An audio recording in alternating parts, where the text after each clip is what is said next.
ಅರಳಗೋಡು ಅಧ್ಯಾಯ 1. ಸ್ವಾಗತ. ಲೇಖಕರು ಕೃಷ್ಣ ಭಟ್ ಕಾಶಿ. ಓದುತ್ತಿರುವವರು ಸಂಜಯ್ ಶೆಟ್ಟಿ. ನಿಜ ಹೇಳೆ, ನಾನು ಕಾದಂಬರಿಯೊಂದನ್ನು ಬರೀಬೇಕು ಅಂತ ಎಂದೂ ಬಯಸಿದೋನಲ್ಲ, ಇಂದೂ ಬಯಸ್ತಿಲ್ಲ. ನಾನು ಬಯಸೋದೇನಿದ್ರೂ ನನಗೆ ಒಂಟಿಯಾಗಿ ಕುಳಿತು ತೀರಾ ಬೇಸರವೆನಿಸಿದಾಗ ನನ್ನ ಜೀವನದ ಹಿಂದಿನ ಪುಟಗಳನ್ನು ತಿರುವು ಹಾಕಿ ಮೆಲುಕು ಹಾಕಲು ಬರೆದಿಡುವ ನನ್ನ ದಿನಚರಿಗಳು ಅಷ್ಟೆ. ಬರೆಯೋದು ಒಂದು ವಿಶಿಷ್ಟ ಕಲೆ. ಬರಿಯ ನನ್ನ ಸುತ್ತಣ ಪರಿಸರವನ್ನು ಸೇರಿಸಿಕೊಂಡು ನನ್ನ ದಿನಚರಿಯನ್ನು ನಾನು ಬರೀತಿದ್ರೂ ಇದನ್ನು ನನ್ನ ಹವ್ಯಾಸವೆಂದು ಎಂದೂ ಪರಿಗಣಿಸಿಲ್ಲ. ಬದಲಾಗಿ ಇದು ನನ್ನ ಒಂದು ಕರ್ತವ್ಯ ಎಂದುಕೊಂಡಿದ್ದೇನೆ. ನನ್ನದನ್ನು ಮಾತ್ರ ನಾನು ಚಿತ್ರಿಸಿಕೊಳ್ಳುತ್ತಾ ನನ್ನ ಬರಹದಲ್ಲಿ ನಾನೇ ಕೇಂದ್ರವಾಗಿ ಕಂಡರೂ ಒಮ್ಮೊಮ್ಮೆ ನಾನು ಏನೂ ಅಲ್ವೇನೋ, ನನ್ನದೊಂದು ವಿಶಿಷ್ಟ ವ್ಯಕ್ತಿತ್ವವೇ ಇಲ್ವೇನೋ ಎನಿಸುತ್ತದೆ. ಆದರೆ ಬರಿಯ ದಿನಚರಿಯನ್ನೇ ನಾನು ಬರೆಯುತ್ತಿದ್ದರೂ ಅದರಲ್ಲಿ ನನಗೆ ಒಂದು ರೀತಿಯ ಅವ್ಯಕ್ತ ಉತ್ಸಾಹವಿದೆ, ಆತ್ಮತೃಪ್ತಿ ಇದೆ.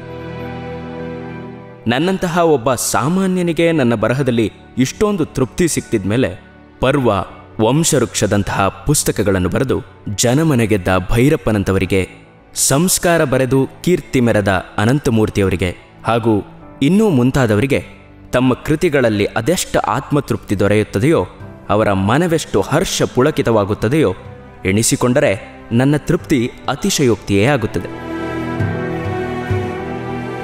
ಬರೆಯುವ ಈ ಅಭ್ಯಾಸವನ್ನು ನಾನು ಎಂದಿನಿಂದ ಪ್ರಾರಂಭಿಸಿದೆ ಎಂಬುದನ್ನು ನಿಖರವಾಗಿ ಹೇಳಲಾಗುವುದಿಲ್ಲ. ನನ್ನ ಈ ಹಿಂದಿನ ಜೀವನದ ಸಾವಿರ ಕಷ್ಟ ನಷ್ಟಗಳನ್ನು ಮತ್ತೆ ಮತ್ತೆ ಹೇಳಿಕೊಳ್ಳೋದ್ರಲ್ಲಿ ಈಗೀಗ ಯಾವ ಸತ್ವನೂ ಕಾಣೋದಿಲ್ಲ. ಆದರೂ ನನಗೆ ಒಮ್ಮೊಮ್ಮೆ ಕುತೂಹಲ ಕೆರಳಿದಾಗ, ನನ್ನ ಇದಕ್ಕೂ ಹಿಂದಿನ ನೆನಪೇ ನನ್ನನ್ನು ಕಾಡಿದಾಗ, ನಾನು ಇದಕ್ಕೂ ಮೊದಲೇ ಬರೆದಿಟ್ಟ ಹಸ್ತಪ್ರತಿಯ ತಲೆಬರಹ ಜೀವನದಿಂದ ಪ್ರಾರಂಭಿಸಿ ನಾನು ಈ ದಿನ ಅರಳಗೋಡಿಗೆ ಹೋಗಲು ಬಸ್ಸು ಹತ್ತಿದೆ ಎನ್ನುವ ವಾಕ್ಯದ ಕೊನೆಯವರೆಗೂ ಒಮ್ಮೆ ಕಣ್ಹಾಯಿಸಿದ್ದೂ ಇದೆ. ಆದರೆ ಇದಕ್ಕೂ ಮುಂದೆ ನನ್ನ ಜೀವನದಲ್ಲಿ ಏನೋ ಒಂದು ಮಾರ್ಪಾಡಾಗಬಹುದು ಎಂಬ ಕಲ್ಪನೆ ಕೂಡ ನನಗೆ ಬಂದಿರಲಿಲ್ಲ. ನಾನು ಅರಳಗೋಡಿಗೆ ಮೊದಲು ಅಂದರೆ ಈಗ 8 ದಿನಗಳ ಹಿಂದೆ ಬಂದದ್ದು. ನನ್ನ ಪತ್ರಮಿತ್ರೆ ಚೈತ್ರಾಳ ಬೇಡಿಕೆಯಿಂದ ಅಥವಾ ಪತ್ರಮುಖೇನ ಒತ್ತಾಯದಿಂದ. ಇಲ್ಲಿಗೆ ಬಂದ ಈ 8 ದಿನಗಳಲ್ಲಿಯೂ ನಾನು ನನ್ನ ದಿನಚರಿ ಬರೆಯುವ ಹವ್ಯಾಸವನ್ನೇ ಮರೆತಿದ್ದೆ. ಮಲೆನಾಡ ಸೌಂದರ್ಯ ವೀಕ್ಷಣೆಯಲ್ಲಿ ನನ್ನನ್ನು ಸಂಪೂರ್ಣವಾಗಿ ನಾನೇ ಪ್ರಕೃತಿಗೆ ಸಮರ್ಪಿಸಿಕೊಳ್ಳುವಷ್ಟರ ಮಟ್ಟಿಗೆ ಆನಂದ ತುಂದಿಲನಾಗಿ ಹೋಗಿದ್ದೆ. ನಿಸರ್ಗದ ಮಡಿಲಲ್ಲಿ ನಾನೆಷ್ಟು ಚಿಕ್ಕವನು ಎಂಬ ಭಾವನೆ ನನಗೆ ಮೊದಲ ಬಾರಿಗೆ ಮೂಡಿದ್ದೂ ಸಹ ಆ 8 ದಿನಗಳಿಂದಲೇ. ಇಲ್ಲಿಯ ಸೌಂದರ್ಯ ರಾಶಿಯನ್ನು ವರ್ಣಿಸಲು ನನ್ನಲ್ಲಿರುವ ಯಾವ ಪದಗಳು ಸಾಲಲಾರವು ಎಂದೇ ನಾನು ಈವರೆಗೂ ಏನನ್ನೂ ಬರೆಯದೆ ದಿನ ಕಳೆದದ್ದು. ಆದರೂ ಸೋಲನ್ನು ಸುಲಭದಲ್ಲಿ ಒಪ್ಪಿಕೊಳ್ಳದೆ ಸವಾಲನ್ನು ಎದುರಿಸೋದು ಸ್ವಾಭಿಮಾನಿಯಾದ ನನ್ನ ಮನೋಗುಣ. ಅದಕ್ಕಾಗಿಯೇ ಈ 8 ದಿನಗಳ ಟಿಪ್ಪಣಿಯನ್ನು ಬರೀಬೇಕೆಂಬ ಛಲ ಹೊತ್ತು ಮತ್ತೀಗ ಬರೆಯಲು ಕುಳಿತಿದ್ದೇನೆ. ಅರಳಗೋಡಿನಲ್ಲಿ ನಾನು ಬಸ್ ಇಳಿದು ನನ್ನ ಸೂಟ್ಕೇಸನ್ನು ಹಿಡ್ಕೊಂಡು ಒಂದು ಕ್ಷಣ ನಾನು ಬಂದ ಬಸ್ಸನ್ನೇ ನೋಡಿದೆ. ಯಾರಾದರೂ ಬಣ್ಣು ಮನೆಗೆ ಹೋಗುವವರಾಗಲಿ ಅಥವಾ ನನಗೆ ದಾರಿ ಹೇಳುವವರಾಗಲಿ ನಾನು ಬಂದ ಬಸ್ಸಿಂದಲೇ ಇಳಿಯಬಹುದೇನೋ ಎಂಬ ಆಸೆಯಿಂದ. ಆದರೆ ಕಂಡಕ್ಟರ್ ವಿಷಲ್ ಊದಿ ನಾನು ಬಂದ ಬಸ್ಸು ಧೂಳೆ ಬೀಸಿ ಹೊರಟು ಹೋದ್ಮೇಲೆ ನನ್ನ ಹೊರತು ಈ ಸ್ಟ್ಯಾಂಡಿನಲ್ಲಿ ಇಳಿದವರು ಯಾರೂ ಇಲ್ವಲ್ಲ ಎಂದು ವ್ಯಥೆಯಾಯಿತು. ಈಗ ನಾನು ಇಲ್ಲಿಯವರೇ ಆದ ಯಾರಿಗಾದರೂ ಸಲಾಂ ಹಾಕಿ ಸ್ವಲ್ಪ ದಾರಿ ತೋರಿಸ್ತೀರಾ ಅಂತ ಕೇಳ್ಕೋಬೇಕಲ್ಲ. ಸುತ್ತ ಹತ್ತಿರದಲ್ಲಿ ಮನೆಯೂ ಯಾವುದು ಕಾಣ್ತಿಲ್ವಲ್ಲ ಎಂದುಕೊಂಡೆ. ಅಷ್ಟರಲ್ಲಿ ಪೊಲೀಸ್ ಔಟ್ಪೋಸ್ಟ್ ಎಂಬ ನಾಮಫಲಕ ಹೊತ್ತು ನಿಂತಿದ್ದ ಆರಕ್ಷಕ ಠಾಣೆಯೊಂದು ಹತ್ತಿರದಲ್ಲೇ ಇರುವುದು ಕಂಡು ಒಯಾಸಿಸ್ ಕಂಡವನಂತೆ ಸಂತಸಪಟ್ಟುಕೊಂಡೆ. ಇನ್ನೇನು 2 ಹೆಜ್ಜೆ ಆ ಕಡೆ ಹೊರಟಾಗ ಸ್ವಾಮಿ ಎಂದು ಹಿಂದಿನಿಂದ ಯಾರೋ ಕರೆದಂತಾಗಿ ತಿರುಗಿ ನೋಡಿದೆ. ಸುಮಾರು 60-65 ಮಿಲಿಟರಿ ಮೀಸೆಯವನೊಬ್ಬ ನನ್ನ ಕಡೆಗೆ ಬರುತ್ತಿದ್ದ. ಅವನು ಕೇಳಿದ, ನೀವು ಬಣ್ಣು ಮನೆಗೆ ಹೋಗೋರಲ್ವ ಸ್ವಾಮಿ? ಹೌದು ಎಂದೆ. ಇಲ್ಕೊಡಿ ಎನ್ನುತ್ತಾ ನನ್ನ ಸೂಟ್ ಕೇಸನ್ನು ತನ್ನ ಕೈಗೆ ತೆಗೆದುಕೊಂಡು ಬನ್ನಿ ಸ್ವಾಮಿ ಹೋಗೋಣ ಎಂದ. ನಾನು ಅವನನ್ನು ಅನುಮಾನಿಸುತ್ತಿರುವುದನ್ನು ಅದೆಷ್ಟು ಸೂಕ್ಷ್ಮವಾಗಿ ಅವನು ಗ್ರಹಿಸಿಕೊಂಡನೋ ತಿಳಿಲಿಲ್ಲ. ನನ್ನ ನೀವು ಅನುಮಾನ ಮಾಡಬೇಡಿ, ನನ್ನ ಹೆಸರು ವೆಂಕಟಾಚಲ. ನೀವು ಇವತ್ತು ಇಲ್ಲಿಗೆ ಬರ್ತೀರಿ ಅಂತ ಚೈತ್ರ ನನ್ನ ಕಳಿಸಿದ್ಲು. ನನ್ನ ಸಮಸ್ಯೆ ಪರಿಹಾರವಾಗಿತ್ತು. ನಾನು ಈ ದಿನ ಬರ್ತೇನೆಂದು ಚೈತ್ರಳಿಗೆ ಪತ್ರ ಬರೆದಿದ್ದು ನಿಜ. ಆದರೆ ಅವಳು ನನಗಾಗಿ ಇಷ್ಟು ವ್ಯವಸ್ಥೆಯನ್ನು ಮಾಡ್ತಾಳೆ ಎಂದು ಊಹಿಸಿರಲಿಲ್ಲ. ವೆಂಕಟಾಚಲ ಬಂದದ್ದು ನನಗೆ ನನ್ನ ಭಾರವಾದ ಸೂಟ್ಕೇಸನ್ನು ಹೊರುವ ಭಾರ ತಪ್ಪಿದ್ದಲ್ಲದೆ ಬಣ್ಣು ಮನೆಗೆ ದಾರಿ ಹುಡುಕುವ ತೊಂದರೆಯೂ ತಪ್ಪಿತ್ತು. ಬಣ್ಣು ಮನೆಗೆ ಎಷ್ಟು ದೂರ ಆಗ್ತದೆ? ನನಗಿಂತ ಸ್ವಲ್ಪ ಬಿರುಸಾಗಿಯೇ ಹೆಜ್ಜೆ ಹಾಕಿ ಮುಂದೆ ನಡೆಯುತ್ತಿದ್ದ ವೆಂಕಟಾಚಲನನ್ನು ಕೇಳಿದೆ. ಬಸ್ಸಿನಲ್ಲಿ ಬಂದ ಆಯಾಸದ ಜೊತೆಗೆ ಬಿರುಸಾಗಿ ನಡೆಯುವುದು ನನಗೆ ಈ ದಿನ ಸಾಧ್ಯವಾಗದ ಮಾತಾಗಿತ್ತು. ಹೆಚ್ಚಿಗೆ ಏನೂ ಆಗಲ್ಲ, 2 ಮೈಲಿ ಅಷ್ಟೇ. ನಮಗೆಲ್ಲ ಅಭ್ಯಾಸ ಆಗಿರೋದ್ರಿಂದ 1.5 ಮೈಲಿ ಆದಂಗೆ ಅನ್ನಿಸ್ತದೆ. ಅರಳಗೋಡಿನಲ್ಲಿಳಿದು ಸ್ವಲ್ಪ ದೂರ ನಡೆದು ಬರಬೇಕು ಚೈತ್ರಾಳ ಮನೆಗೆ ಎಂದು ಅವಳ ಪತ್ರದಲ್ಲಿ ತಿಳಿಸಿದ್ಳು. ಆದರೆ ಎಷ್ಟು ದೂರ ಎಂದು ತಿಳಿಸಿರಲಿಲ್ಲ. ಅರಳಗೋಡಿನಲ್ಲಿ ಯಾರನ್ನ ಕೇಳಿದರೂ ನಮ್ಮ ಮನೆಗೆ ದಾರಿ ತೋರಿಸ್ತಾರೆ. ಅರಳಗೋಡಿನಿಂದ ನಮ್ಮ ಮನೆಗೆ ನೇರವಾಗಿ ಒಂದೇ ರಸ್ತೆ ಇದೆ ಎಂದು ತಿಳಿಸಿದ್ದಳು. ಆದರೆ ಅರಳಗೋಡಿನ ಜನಸಂಖ್ಯೆಯ ಬಗ್ಗೆ ನನಗೆ ಇಲ್ಲಿ ಬಂದಿಳಿದ ಮೇಲೆ ಅನುಮಾನವಾಗಿತ್ತು. ಒಮ್ಮೆ ಪೊಲೀಸ್ ಸ್ಟೇಷನ್ನಿನಲ್ಲಿಯೂ ಯಾರೂ ಇರದಿದ್ದರೆ ನನಗೆಷ್ಟು ಪ್ರಯಾಸವಾಗುತ್ತಿತ್ತೆಂಬ ಯೋಚನೆ ನನಗೆ ಬಂದರೂ ಚೈತ್ರ ವೆಂಕಟಾಚಲನನ್ನು ಕಳುಹಿಸಿ ನನಗೆ ಸಮಸ್ಯೆಗಳು ಉದ್ಭವಿಸಲು ಅವಕಾಶವೇ ಇಲ್ಲದ ಹಾಗೆ ಮಾಡಿದ್ದಳು. ಈ ಬಗ್ಗೆ ಚೈತ್ರಳ ಮನೆಗೆ ಹೋದ ತಕ್ಷಣ ಮೊದಲು ಅವಳಿಗೆ ಥ್ಯಾಂಕ್ಸ್ ಹೇಳಬೇಕು ಎಂದುಕೊಂಡೆ. ಏತಕೋ ಪ್ಯಾಂಟ್ ಜೇಬಿನ ಹಿಂಭಾಗದ ಕಿಸೆ ಮುಟ್ಟಿದಾಗ ಬಾಚಣಿಕೆ ತನ್ನ ಇರುವನ್ನು ಜ್ಞಾಪಿಸಿತು. ಕೈಗೆ ತೆಗೆದುಕೊಂಡು ತಲೆಯನ್ನೊಮ್ಮೆ ಬಾಚಿ ಮತ್ತೆ ಕಿಸೆಗೆ ಸೇರಿಸಿದೆ. ನನಗಿಂತಲೂ 4 ಮಾರು ದೂರ ನಡೆದಿದ್ದ ವೆಂಕಟಾಚಲ ನಿಂತು ನನ್ನನ್ನು ನೋಡಿದ. ನಾನು ಹೆಜ್ಜೆಯನ್ನು ನಿಧಾನ ಮುಂದಿಡುತ್ತಿದ್ದರೂ ಸುತ್ತಣ ಪ್ರಕೃತಿಯತ್ತ ಕಣ್ಣು ಹಾಯಿಸತೊಡಗಿದ್ದೆ. ರಸ್ತೆಯ ನೆಲಕ್ಕೆ ನೆರಳು ನೀಡುತ್ತಾ ಎತ್ತರಕ್ಕೆ ಬೆಳೆದು ನಿಂತ ಕಾಡು ಮರಗಳು ನನ್ನನ್ನು ಆಕರ್ಷಿಸುವಂತಿದ್ದವು. ರಸ್ತೆಯ ಇಕ್ಕೆಲಗಳಲ್ಲಿಯೂ ಬೆಳೆದು ನಿಂತ ಕಾಡಿನಲ್ಲಿ ಸೂರ್ಯರಶ್ಮಿ ನೆಲಮುಟ್ಟಲಾರದೆ ಅಸಹಾಯಕತೆಯಿಂದ ಸೋಲೊಪ್ಪಿಕೊಂಡಿತ್ತು. ಆದರೂ ಕಾಡ ನೆಲದಲ್ಲಿ ಜೀಡು ಹಂಬಿ ಹೋಗಿ ದೃಶ್ಯ ವೀಕ್ಷಣೆಯನ್ನು ಹಾಳು ಮಾಡುವಂತೆ ಎಲ್ಲಿಯೂ ಕಾಣಲಿಲ್ಲ. ಬಹುತೇಕ ಅರಣ್ಯ ಇಲಾಖೆಯವರೇ ಈ ಕಾಡನ್ನು ಸಂರಕ್ಷಣೆ ಮಾಡಿ ವನ್ಯ ಮೃಗಗಳಿಗೆ ಆಸರೆಯೊದಗಿಸಿರಬೇಕು. ಲಂಟಾನ್ ಮುಳ್ಳಿನ ಜೀಡಾಗಲಿ ಅಥವಾ ಇನ್ನಿತರೆ ಮುಳ್ಳು ಪೊದೆಗಳು ಬೆಳೆಯದಂತೆ ಕೆಲಸ ನಿರ್ವಹಿಸುತ್ತಿರಬೇಕು. ಇದು ಕೃತಕವಾಗಿ ನಿರ್ಮಿತವಾದ ಕಾಡಲ್ಲವೆಂಬುದು ನನಗೆ ತಿಳಿಯುವಂತಿದ್ದರೂ ಇಲ್ಲಿಯ ಪ್ರತಿಯೊಂದು ಮರವೂ ಬೆಲೆ ಬಾಳುವ ಉತ್ತಮ ಜಾತಿಯ ಮರದಂತೆಯೇ ಕಂಡಿತು.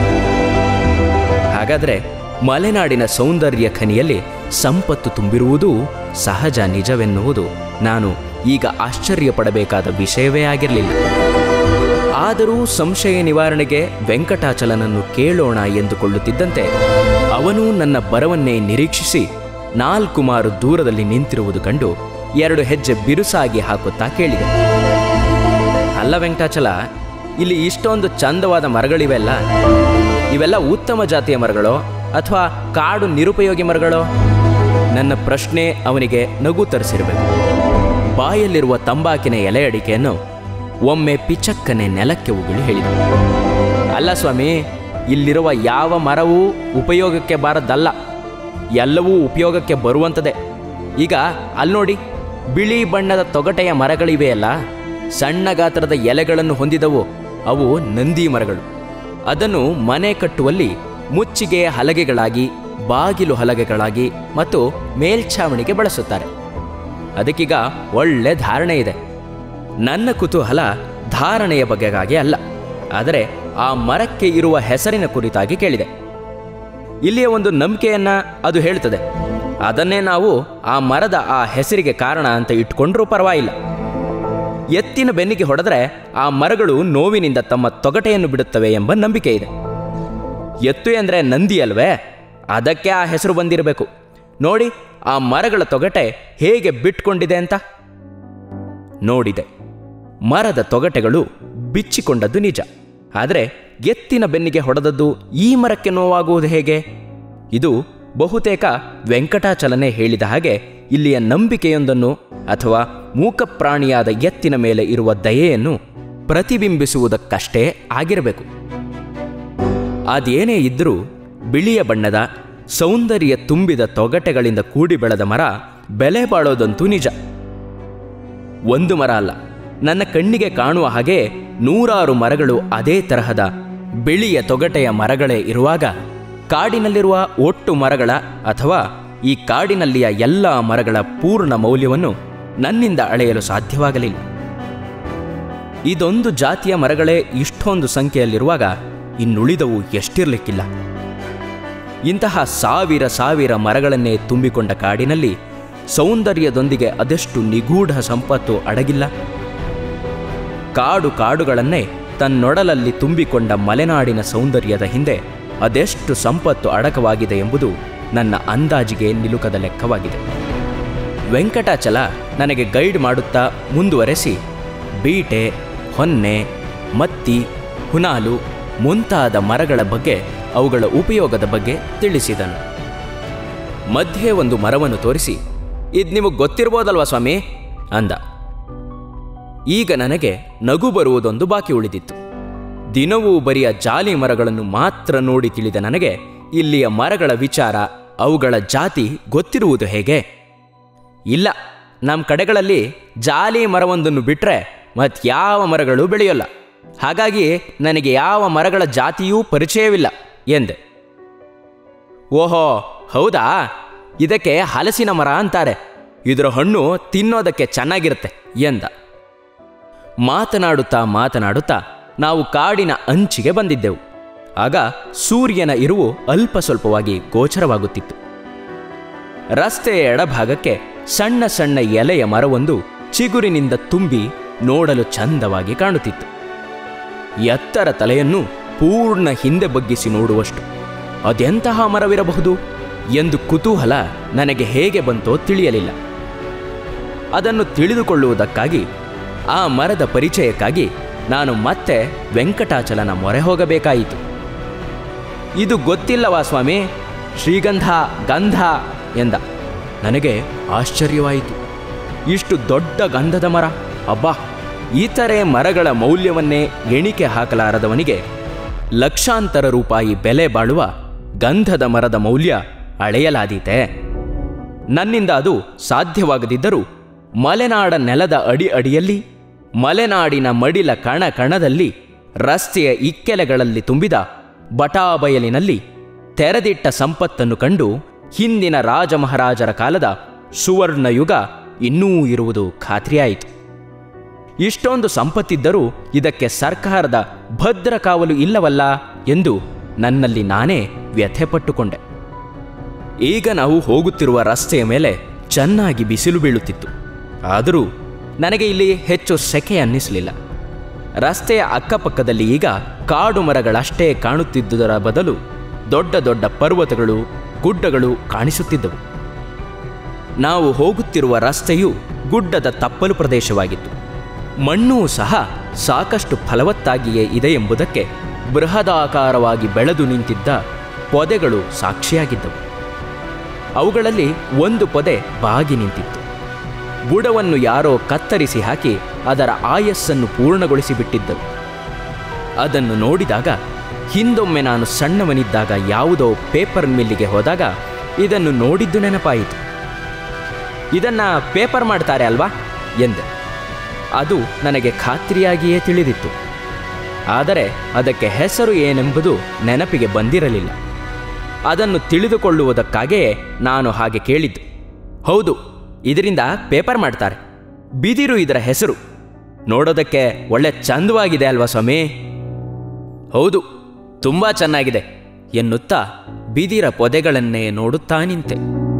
ಬೀಸುವ ಗಾಳಿಯ ಜೊತೆ ಸುಯ್ ಎಂದು ಸ್ವರಗೂಡಿಸುತ್ತಾ ಬಿದಿರು ಪೊದೆಗಳು ತಲೆದೂಗಿಸುತ್ತಿದ್ದವು. ನನ್ನನ್ನು ಸ್ವಾಗತಿಸುತ್ತಿವೆ. ಮಲೆನಾಡಿನ ಮಡಿಲಿಗೆ ನಾನು ಬಂದಿದ್ದಕ್ಕಾಗಿ ನನಗೆ ಶುಭ ಕೋರುತ್ತಿವೆ ಎಂದುಕೊಂಡೆ. ಬಿದಿರ ಪೊದೆಗಳ ನೆರಳಲ್ಲಿ ಒಬ್ಬ ಮುದುಕ ಕುಳಿತಿದ್ದವನು ವೆಂಕಟಾಚಲನನ್ನು ನೋಡಿ ಸುಮ್ಮನೆ ನಕ್ಕ. ಇವನೂ ಪ್ರತಿಯಾಗಿ ನಕ್ಕ ಅಷ್ಟೆ. ಅವನೊಂದಿಗೆ ಏನೂ ಮಾತನಾಡಲಿಲ್ಲ. ಕುಳಿತಿದ್ದ ಮುದುಕ ಒಮ್ಮೆ ಗುಡ್ಡದ ಕಡೆ ನೋಡಿದವನು ಒಂದು ಕೋಲನ್ನೆತ್ತಿಕೊಂಡು ಗುಡ್ಡವನ್ನೇರತೊಡಗಿದ. ಎತ್ತರವಾಗಿ ಬೆಳೆದು ನಿಂತಿದ್ದ ಗುಡ್ಡದಲ್ಲಿ ಹಸಿರು ಹುಲ್ಲು ಸೊಂಟದೆತ್ತರ ಬೆಳೆದಿತ್ತು. ಗುಡ್ಡವನ್ನೇರುತ್ತಿದ್ದ ಮುದುಕ ಕಾಲಿಗೆ ತೊಡರಿಕೊಳ್ಳುವ ಹುಲ್ಲನ್ನು ಸರಿಸುತ್ತಾ ಮುಂದೆ ಸಾಗುತ್ತಲೇ ನಡೆದ. ಗುಡ್ಡದ ನೆತ್ತಿಯ ಮೇಲೆ 100 ಹಸು ಕರುಗಳು ಮೇಯುತ್ತಿರುವುದು ಎಂಥವರಿಗೂ ಖುಷಿ ಕೊಡುವಂತಿತ್ತು. ವೆಂಕಟಾಚಲ, ಹಸುಗಳೆಲ್ಲ ಮೇಯ್ತಾ ಇರೋದು ಒಂದು ಒಳ್ಳೆ ಪೋಸ್ ಇದೆ. ಸ್ವಲ್ಪ ಸೂಟ್ ಕೇಸ್ ಕೊಡು, ಅದರಲ್ಲಿ ಕ್ಯಾಮ್ರಾ ಇದೆ, ಒಂದು ಕ್ಲಿಕ್ ಮಾಡಿಬಿಡ್ತೀನಿ ಎಂದೆ. ಅಯ್ಯೋ ಬಿಡಿ ಸ್ವಾಮಿ, ಇದು ಒಂದು ಪೋಸೇನು, ಇಂಥ 1000 ಪೋಸ್ ತೋರಿಸ್ತೀನಿ ಬನ್ನಿ ಎಂದನೇ ಹೊರತು ಸೂಟ್ ಕೇಸನ್ನು ನನ್ನ ಕೈಗೆ ಕೊಡಲಿಲ್ಲ. ಥತ್ ಇವನ, ಕ್ಯಾಮ್ರಾವನ್ನು ಸೂಟ್ ಕೇಸಿಗೆ ಹಾಕಲೇಬಾರ್ದಾಗಿತ್ತು ಎನಿಸಿದರೂ ಈಗೇನೂ ಮಾಡುವಂತಿರದ ಕಾರಣ ಅವನೊಡನೆ ಏಕೆ ಸುಮ್ಮನೆ ವಾದ ಎಂದುಕೊಂಡು ಸುಮ್ಮನೆ ನಡೆಯತೊಡಗಿದೆ. ಸ್ವಲ್ಪ ದೂರ ನಡೆದ ಮೇಲೆ ಮತ್ತೆ ಹಿಂದಿನಂತೆಯೇ ಇಕ್ಕೆಲಗಳಲ್ಲಿಯೂ ಕಾಡು ತುಂಬಿಕೊಂಡು ನನ್ನ ಕಣ್ಣಿಗೆ ಹಬ್ಬವನ್ನುಂಟು ಮಾಡುತ್ತಿತ್ತು. ಇಲ್ಲಿಯೂ ಅದೇ ಹಿಂದೆಯೇ ನೋಡಿದ ಮರಗಳೆಲ್ಲವೂ ಇದ್ದವು. ಜೊತೆಗೆ ಇನ್ಯಾವುದೋ ನನಗೆ ಗೊತ್ತಿಲ್ಲದ ಮರಗಳೂ ತುಂಬಿಕೊಂಡು ಕಾಡಿನ ಕಳೆ ಏರಿಸಿದ್ದವು. ಇವುಗಳೆಲ್ಲದರ ಮಧ್ಯೆ ಕಾಡಿನಲ್ಲಿ ಒಂದು ಸಣ್ಣ ಹಳ್ಳ ಹರಿಯುತ್ತಿತ್ತು. ನಾನು ಆ ಹಳ್ಳವನ್ನು ನೋಡಿದೆ. 4-6 ಜಿಂಕೆಗಳು ತಮ್ಮ ಮರಿಗಳೊಂದಿಗೆ ನೀರು ಕುಡಿಯಲು ಬಂದು ಸಾಲಾಗಿ ನಿಂತಿದ್ದವು. ಎಲ್ಲವೂ ಕತ್ತೆತ್ತಿ ನಮ್ಮನ್ನೇ ನೋಡತೊಡಗಿದಾಗ ನನಗೆ ಅವುಗಳಲ್ಲೊಂದನ್ನು ಹಿಡಿದುಕೊಂಡು ಬಿಡಲೇ ಎನ್ನುವಷ್ಟು ಸಂತೋಷವಾಯಿತು. ಕನಿಷ್ಠ ನನ್ನ ಕ್ಯಾಮರಾದಲ್ಲಾದರೂ ಹಿಡಿದಿಟ್ಟುಕೊಳ್ಳುತ್ತಿದ್ದೆ. ಆದರೆ ವೆಂಕಟಾಚಲನನ್ನು ಮತ್ತೆ ಕೇಳಿ ಅದು ನನ್ನ ಕ್ಯಾಮರಾವನ್ನೇ ಹಿಡಿದುಕೊಂಡವನ ಹತ್ತಿರ ವಾದ ಹೂಡುವ ಮಾತು ಕೇಳುವುದಕ್ಕಿಂತ ಕೇಳದಿರುವುದೇ ಲೇಸನಿಸಿ ಜಿಂಕೆಗಳೆಲ್ಲ ನಿಧಾನವಾಗಿ ಹೊರಟು ಹೋಗುವವರೆಗೂ ಕಣ್ತುಂಬ ನೋಡಿದೆ. ಮನಸ್ಸಿನಲ್ಲಿಯೇ ಖುಷಿಪಟ್ಟೆ. ಇಲ್ಲಿಂದ ಮುಂದೆ ನಾನು ಬಣ್ಣು ಮನೆಗೆ ತಲುಪುವವರೆಗೂ ವಿಶೇಷವಾಗಿ ಬರೆದಿಡಬೇಕೆನಿಸುವ ಮಹತ್ವದ ವಿಚಾರವೇನೂ ಕಾಣಲಿಲ್ಲ. ಇರುವ ಸಣ್ಣ ಪುಟ್ಟ ವಿಷಯಗಳನ್ನೇ ಆಳವಾಗಿ ತೆಗೆದುಕೊಂಡು ಅವುಗಳ ಬಗೆಗೆ ಪುಟ ಪುಟ ಗಟ್ಟಲೆ ಬರೆಯಲು ನಾನು ಇಚ್ಛೆ ಪಡುವುದಿಲ್ಲ. ಏಕೆಂದರೆ ಈಗ ನಾನು ಬರೆಯುತ್ತಿರೋದು ದೊಡ್ಡ ಕಾದಂಬರಿ ಅಲ್ಲ. ಕಾದಂಬರಿ ಬರೆಯೋದನ್ನು ತಿದ್ದಿಕೊಳ್ಳ ಬಯಸಿ ಪಾಯ ಹೂಡುತ್ತಿರುವ ಪ್ರಾಥಮಿಕ ಹಂತದ ಕಾದಂಬರಿಕಾರನಾಗಲಿ ಅಥವಾ ಪೂರ್ಣ ಪ್ರಜ್ಞೆಯನ್ನು ಹೊಂದಿದ ತನ್ನ ಬುದ್ಧಿಮತ್ತೆಯನ್ನು ಹಂಚಿಕೊಳ್ಳ ಬಯಸಿ ಕಾದಂಬರಿ ಬರೆಯುತ್ತಿರುವ ಕಾದಂಬರಿಕಾರನಾಗಲಿ ನಾನಲ್ಲ. ನಾನು ಕೇವಲ ನನ್ನ ದಿನಚರಿಗಳನ್ನಷ್ಟೇ, ಅವುಗಳಲ್ಲಿಯೂ ಮಹತ್ವವೆನಿಸಿದ ಘಟನೆಗಳನ್ನು ಮಾತ್ರ ಬರೆದಿಡುವ ಒಬ್ಬ ಸಾಮಾನ್ಯ ಜೀವಿಯಷ್ಟೆ. ನಾನೊಬ್ಬ ಎನ್ನುವುದಕ್ಕೂ ನನಗೆ ಸಂಕೋಚವಾಗುತ್ತದೆ. ನಿಜಕ್ಕೂ ನಾನು ಮಾನವನೇ? ಹಾಗಾದರೆ ಮಾನವನಾಗಿ ನಾನು ಮಾಡಿದ ಸಾಧನೆಗಳೇನಾದರೂ ಇವೆಯೇ? ಏನೂ ಇಲ್ಲದ ಮೇಲೆ ನನ್ನಷ್ಟಕ್ಕೆ ನಾನೇ ನನ್ನನ್ನು ಮನುಷ್ಯ ಎಂದು ಗುರುತಿಸಿಕೊಂಡ್ರೆ ಅದು ಆತ್ಮಶ್ಲಾಘನೆಯಾದೀತು ಅಲ್ವೇ? ಅದಕ್ಕಾಗಿಯೇ ನಾನು ನನ್ನನ್ನೇ ಮನುಷ್ಯ ಎಂದುಕೊಳ್ಳದೆ ಚರಾಚರ ಜೀವಗಳಲ್ಲಿ ಒಂದಾದ ಜೀವಿ ಅಂದುಕೊಂಡದ್ದು. ಅದೇ ನೋಡಿ ಸ್ವಾಮಿ, ಚೈತ್ರಾಳ ಮನೆ ಎಂದು ವೆಂಕಟಾಚಲ ಗುಡ್ಡವೊಂದರ ಕಡೆ ಕೈ ಮಾಡಿ ತೋರಿಸಿದ. ಗುಡ್ಡದ ತುಂಬ ತೆಂಗಿನ ಮರಗಳು ಸಾಲಾಗಿ ನಿಂತಿದ್ದವು. KMC ಆಸ್ಪತ್ರೆಯ ಎದುರು ಭಾಗದಲ್ಲಿರುವ ಉತ್ತಮ ತಳಿಯ ತೆಂಗಿನ ಗಿಡಗಳನ್ನು ನೋಡಿದ್ದ ನನಗೆ ಇದು ಯಾವ ಮರ ಎಂದು ವೆಂಕಟಾಚಲನನ್ನು ಕೇಳುವ ಪ್ರಮೇಯ ಬರಲಿಲ್ಲ. ತೆಂಗಿನ ಮರಗಳು ಮರೆಯಾಗಿರುವ ಕಾರಣ ಮನೆ ನನ್ನ ಕಣ್ಣಿಗೆ ಕಾಣುವಂತಿರಲಿಲ್ಲ. ಗುಡ್ಡವೇರಿ ತೆಂಗಿನ ಮರಗಳ ನೆರಳಲ್ಲಿ ದಾಟಿ ಮುಂದೆ ಹೋಗುತ್ತಿರುವಾಗ ಹೆಂಚಿನ ಮನೆ ಕಂಡಿತು. ದೂರದಿಂದ ನೋಡಿದರೆ ಮನೆಯೇ ಇದೆಯೋ ಇಲ್ಲವೋ ಎಂದು ತಿಳಿಯುತ್ತಿರಲಿಲ್ಲ. ಗೇಟ್ನಿಂದ ಇರುವ ರಸ್ತೆಯಲ್ಲಿ ಅರ್ಧ ಫರ್ಲಾಂಗ್ ನಡೆದ ಮೇಲೆ ವಿಶಾಲ ಅಂಗಳದ ಹಿಂಭಾಗದಲ್ಲಿ ಮನೆ ಇರುವುದು ಸ್ಪಷ್ಟವಾಗಿದೆ. ಮನೆಯ ಎದುರು ಇರುವ ಅಂಗಳದಲ್ಲಿಯೇ ಒಬ್ಬಳು ಯಾರ ಬರುವಿಕೆಯನ್ನೋ ನಿರೀಕ್ಷಿಸುತ್ತಿರುವುದು ಕಂಡಾಗ ಅವಳು ಚೈತ್ರಳೇ ಇರಬೇಕು ಎನಿಸಿತ್ತು. ಈ ಗೊಂದಲಕ್ಕೆ ಕಾರಣ ನಾವಿಬ್ಬರು ಪತ್ರಮಿತ್ರರು. ಪರಸ್ಪರ ಒಬ್ಬರನ್ನೊಬ್ಬರು ಮುಖತಃ ನೋಡಿಕೊಂಡಿರಲಿಲ್ಲ. ಪತ್ರ ವ್ಯವಹಾರ, ಫೋಟೋ ವಿನಿಮಯ ಇವುಗಳಿಂದಲೇ ನಮ್ಮಿಬ್ಬರ ಸ್ನೇಹ ಬೇರೂರಿತ್ತು.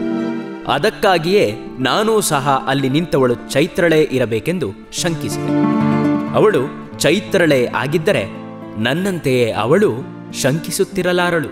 ಏಕೆಂದರೆ ನಾನೇ ಎಂಬುದು ಅವಳಿಗೆ ನಿಖರವಾಗಲು ಅವಳೇ ಕಳುಹಿಸಿದ ವೆಂಕಟಾಚಲ ನನ್ನ ಜೊತೆ ಇದ್ದಾನಲ್ಲ. ಅಂಗಳದಲ್ಲಿ ನಿಂತವಳ ಮುಖ ಅಸ್ಪಷ್ಟವಾಗಿ ಕಾಣತೊಡಗಿದ ಮೇಲೆ ನನ್ನಲ್ಲಿರುವ ಅವಳ ಫೋಟೋವನ್ನು ನೋಡಿದ್ದ ಆಧಾರದ ಮೇಲೆ ಅವಳೇ ಚೈತ್ರ ಎಂದು ಖಾತರಿ ಮಾಡಿಕೊಂಡೆ. ನನಗೆ ಅರಿವಿಲ್ಲದಂತೆ ಮುಗುಳನಗೆ ಮನಸ್ಸಿನಿಂದ ಮೂಡಿ ಮುಖದಲ್ಲಿ ಲಾಸ್ಯವಾಡುತ್ತಿರುವುದನ್ನು ಅವಳು ನೋಡುತ್ತಿದ್ದಿರಬೇಕು. ಚೈತ್ರಳ ಮುಖ ನನಗೆ ಇನ್ನೂ ಹತ್ತಿರವಾದಾಗ ಅವಳ ಮುಖದಲ್ಲಿಯೂ ಮಂದಹಾಸದ ಗೆರೆಗಳಿರುವುದು ನನಗೆ ಗೋಚರವಾಗತೊಡಗಿತ್ತು. ನಾನವಳ ಫೋಟೋವನ್ನು ನೋಡಿದ್ದವನೇ ಇವಳು ಲಕ್ಷಣವಾಗಿದ್ದಾಳೆ ಎಂದುಕೊಂಡಿದ್ದೆ. ಆದರೆ ಈಗ ನೇರವಾಗಿ ಅವಳನ್ನೇ ನೋಡುತ್ತಿರುವಾಗ ನಾನಂದುಕೊಂಡದ್ದಕ್ಕಿಂತಲೂ ಸ್ವಲ್ಪ ಹೆಚ್ಚು ಚೆನ್ನಾಗಿದ್ದಾಳೆ ಎನಿಸಿತು. ಒಬ್ಬ ವ್ಯಕ್ತಿ ನಮಗೆ ನೋಡಲು ಚೆನ್ನಾಗಿದ್ದಾರೆ ಎನ್ನಿಸಬೇಕಾದರೆ ಅದು ಎಲ್ಲರೂ ಹೊಗಳುವ ಹಾಗಿರಬೇಕು ಎಂದೇನೂ ಇಲ್ಲ. ಆ ಭಾವನೆಗಳಿಗೆ ಸ್ಪಷ್ಟತೆ ಮೂಡುವುದು ನಮ್ಮ ಪ್ರತ್ಯೇಕ ದೃಷ್ಟಿಕೋನದಿಂದ, ನಮ್ಮ ಮನಸ್ಸಿನ ಮೂಲೆಯಲ್ಲಿ ಅಡಗಿದ ಅವರ ವ್ಯಕ್ತಿತ್ವದ ಪರಿಚಯದಿಂದ, ಅಥವಾ ನಮ್ಮ ಹಾಗೂ ಆ ವ್ಯಕ್ತಿಯ ನಡುವಿನ ನಿಕಟತೆಯಿಂದ. ಉದಾಹರಣೆಗೆ, ನಾವು ಕೋಗಿಲೆಯನ್ನು ಹೊಗಳುತ್ತೇವೆ. ಏತಕ್ಕಾಗಿ? ಅದರ ಬಗ್ಗೆ ನಮ್ಮ ದೃಷ್ಟಿ ಕಾಲ್ಪನಿಕತೆಯಿಂದಲೇ ತುಂಬಿ ಅದರ ಮಾಧುರ್ಯದ ಸ್ವರಕ್ಕೆ ನಾವು ಮಾರ್ದನಿಸುತ್ತೇವೆ.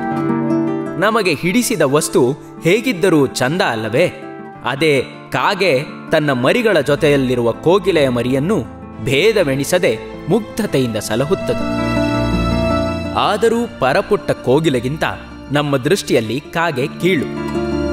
ಅದು ರಾಗ ಬೆಳೆದರೆ ಅದು ಅಪಸ್ವರ, ಅಪಶಕುನ. ಈ ಇಬ್ಬಗೆಯ ನೀತಿ ಇರುವುದೆಲ್ಲ ಏತಕ್ಕಾಗಿ? ಒಂದೇ ಮಾತಿನಲ್ಲಿಯೇ ಹೇಳುವುದಾದರೆ ಅದು ನಮ್ಮ ದೃಷ್ಟಿಕೋನದಿಂದ ಅಥವಾ ನಾವು ಆ ವಸ್ತುವಿನ ಬಗ್ಗೆ ಹೊತ್ತಿರುವ ಅಚಲ ಪೂರ್ವಾಗ್ರಹ ನಿರ್ಧಾರದ ಭಾವನೆಯಿಂದ ಅಲ್ಲವೇ? ಬನ್ನಿ ಎನ್ನುತ್ತಾ ಚೈತ್ರ ನನ್ನನ್ನು ತನ್ನ ಮನೆಗೆ ಸ್ವಾಗತಿಸಿದಾಗ ಬಾಗಿಲಲ್ಲಿಯೇ ನನ್ನ ಶೂ ಕಳಚಿಟ್ಟು ಚೈತ್ರಳನ್ನು ಹಿಂಬಾಲಿಸಿ ಮನೆಯ ಒಳ ಹೊಕ್ಕೆ. ಹೊರಬಾಗಿಲಲ್ಲಿ ನೋಡಲು ಬಣ್ಣ ಮಾಸಿದ ಚಿಕ್ಕ ಮನೆಯಂತೆ ಕಂಡರೂ ಒಳ ಬಂದಾಗ ವಿಶಾಲ ಪಡಸಾಲೆಯಲ್ಲಿ ಆಧುನಿಕತೆಯನ್ನು ಸಾರುವ ಕೆಲವು ಸಾಮಾನುಗಳು ತುಂಬಿದ್ದವು. ವೆಂಕಟಾಚಲ ನನ್ನ ಹಿಂದೆಯೇ ಬಂದು ಸೂಟ್ಕೇಸನ್ನು ಒಂದು ಮೂಲೆಯಲ್ಲಿಟ್ಟು ಹೊರಟು ಹೋದ. ಕೂತ್ಕೊಳ್ಳಿ ಎಂದು ಚೈತ್ರ ಸೋಫಾದ ಕಡೆಗೆ ಕೈ ಮಾಡಿ ತೋರಿಸುತ್ತಿದ್ದಂತೆಯೇ ನಡೆದು ಬಂದ ದಣಿವಾರಿಸಿಕೊಳ್ಳಲು ಸೋಫಾದಲ್ಲಿ ಕುಕ್ಕರಿಸಿದೆ. ಹೊರಭಾಗದಲ್ಲಿ ದಾರಿಯುದ್ದಕ್ಕೂ ನನಗೆ ಅನುಭವವೇ ಆಗಿರದ ಸೆಕೆ ಈಗ ಎದೆಯಲ್ಲಿ 4-6 ಬೆವರ ಹನಿಗಳು ಉದ್ಭವಿಸಲು ಅವಕಾಶ ಮಾಡಿಕೊಟ್ಟಿತ್ತು. ಅಂಗಿಯ ಮೇಲಿನ 2 ಗುಂಡಿಗಳನ್ನು ಕಳಚಿ ಎದೆಗೆ ಉಫ್ ಎಂದು ಗಾಳಿಯೂದಿಕೊಂಡೆ. ಚೈತ್ರ ಫ್ಯಾನ್ ಹಾಕುತ್ತಾ, ತುಂಬ ಸುಸ್ತಾಯ್ತಾ ನಡೆದು ಬರೋದಕ್ಕೆ ಎಂದಾಗ, ಇಲ್ಲ, ಸ್ವಲ್ಪ ಸೆಕೆ ಅಷ್ಟೆ. ವೆಂಕಟಾಚಲ ಬರದೇ ಇದ್ದಿದ್ರೆ ಸುಸ್ತಾಗ್ತಿತ್ತೇನೋ. ಅವನ್ನ ಕಳಿಸಿದ್ರಲ್ಲ, ಸೋ ಥ್ಯಾಂಕ್ಸ್ ಎಂದು ವಿನಯವಾಗಿ ಹೇಳಿದೆ. ಇಲ್ಲಿ ಥ್ಯಾಂಕ್ಸ್ ಹೇಳುವ ಪ್ರಶ್ನೆಯೇ ಇಲ್ವಲ್ಲ. ನಮ್ಮ ಮನೆಗೆ ಬರೋ ಅತಿಥಿಗಳನ್ನು ಸ್ವಾಗತಿಸೋದು ನಮ್ಮ ಕರ್ತವ್ಯ ತಾನೆ ಎಂದು ಪ್ರತಿ ನುಡಿದು, ಬಂದೆ 1 ನಿಮಿಷ ಎನ್ನುತ್ತಾ ಒಳಗೆ ನಡೆದಳು. ಚೈತ್ರ ಬಳುಕುತ್ತಾ ಒಳಗೆ ನಡೆದಾಗ ನನ್ನ ದೃಷ್ಟಿ ಅವಳ ಹಿಂದೆಯೇ ಇತ್ತು. ಈಗ ಪಡಸಾಲೆಯಲ್ಲಿ ಒಬ್ಬನೇ ಕುಳಿತಿದ್ದ ನನಗೆ ಆ ಜಗುಲಿಯನ್ನು ಸಂಪೂರ್ಣ ಅವಲೋಕಿಸುವ ಅವಕಾಶ ಒದಗಿತ್ತು. ಗೋಡೆಯ ಮೇಲೆ ನಿಧಾನವಾಗಿ ನನ್ನ ದೃಷ್ಟಿ ಹರಿಯಬಿಟ್ಟೆ. ಗಾಂಧಿ, ನೆಹರು, ಶಾಸ್ತ್ರಿ ಮುಂತಾದ ರಾಷ್ಟ್ರ ನಾಯಕರ ಫೋಟೋಗಳೊಂದಿಗೆ ಕೆಲವು ದೇವರ ಫೋಟೋಗಳನ್ನು ತೂಗು ಹಾಕಲಾಗಿತ್ತು. ನಾನು ಕುಳಿತಿದ್ದ ಸೋಫಾಕ್ಕೆ ಎದುರಾಗಿ ಇದ್ದ ಗೋಡೆ ಗಡಿಯಾರ 6 ಬಾರಿ ಡಣ್ ಡಣ್ ಎಂದು ಬಾರಿಸಿ ತನ್ನ ಇರುವನ್ನು ತೋರಿಸಿತು. ಸೋಫಾದ ಎದುರಿಗಿದ್ದ ಟೀಪಾಯಿಯ ಮೇಲೆ ಕಣ್ಣಾಡಿಸಿದೆ. ಪತ್ರಿಕೆಗಳು ಚಲ್ಲಾಪಿಲ್ಲಿಯಾಗಿ ತುಂಬಿಕೊಂಡು ಅವ್ಯವಸ್ಥೆಯನ್ನು ಸಾರಿ ಹೇಳುವಂತಿದ್ದವು. ಹಾಗೆಯೇ ನೋಡುತ್ತಾ ನನ್ನ ಗಮನ ಪಡಸಾಲೆಯ ಎಡಭಾಗದಲ್ಲಿರುವ ಬಾಗಿಲಿನ ಕಡೆಗೆ ಹರಿಯಿತು. ಅದು ಒಳಗೊಂದು ರೂಮು ಆಗಿರಬೇಕು. ಆದರೆ ಬಾಗಿಲಿನ ಬೀಗ ಹಾಕಿ ಭದ್ರಪಡಿಸಲಾಗಿತ್ತು. ಬಾಗಿಲ ಪಕ್ಕದಲ್ಲಿಯೇ ಸೈನಿಕ ಉಡುಪಿನಲ್ಲಿ ಸುಭಾಷ್ ಚಂದ್ರ ಬೋಸರ ಫುಲ್ ಸೈಜ್ ಫೋಟೋವನ್ನು ಕಂಡೆ. ಒಳಗಿನಿಂದ ಕೈಬಳೆಯ ಸದ್ದು ಕೇಳಿಸಿತು. ಚೈತ್ರ ಒಳಗಿನಿಂದ ಬರುತ್ತಾ 2 ಪ್ಲೇಟ್ನಲ್ಲಿ ಟಿಫಿನ್ ತೆಗೆದುಕೊಂಡು ಬಂದಿದ್ದಳು. ನನ್ನ ಗಮನ ಸುಭಾಷ್ರ ಮೇಲಿರುವುದನ್ನು ಕಂಡುಕೊಂಡಿರಬೇಕು. ಆ ಫೋಟೋ ನಮ್ಮ ವೆಂಕಟಾಚಲನೇ ಹಠ ಮಾಡಿ ಅಲ್ಲಿಡಿಸಿದ್ದು.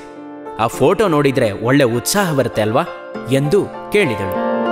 ರಿಯಲಿ ತುಂಬ ಚೆನ್ನಾಗಿ ಮೂಡಿದೆ ಎಂದೆ. ನನ್ನ ದೃಷ್ಟಿ ಬದಲಾಗಿರಲಿಲ್ಲ. ಅಷ್ಟರಲ್ಲಿ ಚೈತ್ರ ತಾನೊಂದು ಪ್ಲೇಟನ್ನು ಕೈಗೆತ್ತಿಕೊಂಡು ನನ್ನ ಕೈಗೊಂದು ಪ್ಲೇಟ್ ಕೊಟ್ಟಳು.